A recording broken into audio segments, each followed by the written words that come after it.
Welcome to Burlap Teachers. Enjoy the video. In this video, I will explain how to use Figma for brainstorming. First, open a new Figma file and select the Fig Jamboard option for an expansive, flexible workspace. This digital whiteboard is perfect for capturing all your initial ideas without limits.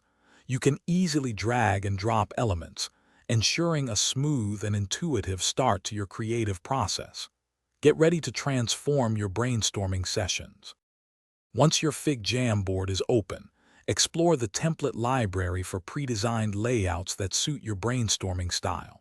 Whether you prefer a classic mind map or a structured flowchart, there's an option for you. Don't hesitate to add images, links, or even small sketches to make your ideas more visual and engaging. Remember, a well-organized board helps keep everyone focused. Figma truly shines in its collaborative features.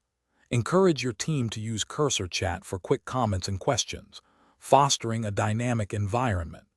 Stamps and reactions are fantastic for giving immediate, visual feedback on specific ideas without interrupting the flow.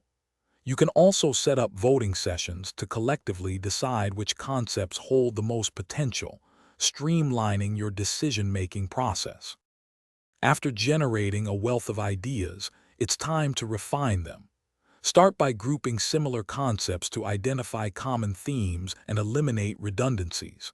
Then, elaborate on the most promising ideas, adding specific details and outlining clear next steps for implementation. This structured approach helps transform raw ideas into concrete plans. Also, for a smarter home, check out the Shark AI Ultra Robot Vacuum and other great deals in the description below. It's a fantastic way to keep your space tidy effortlessly. Thanks for watching. Consider subscribing if this video helped you.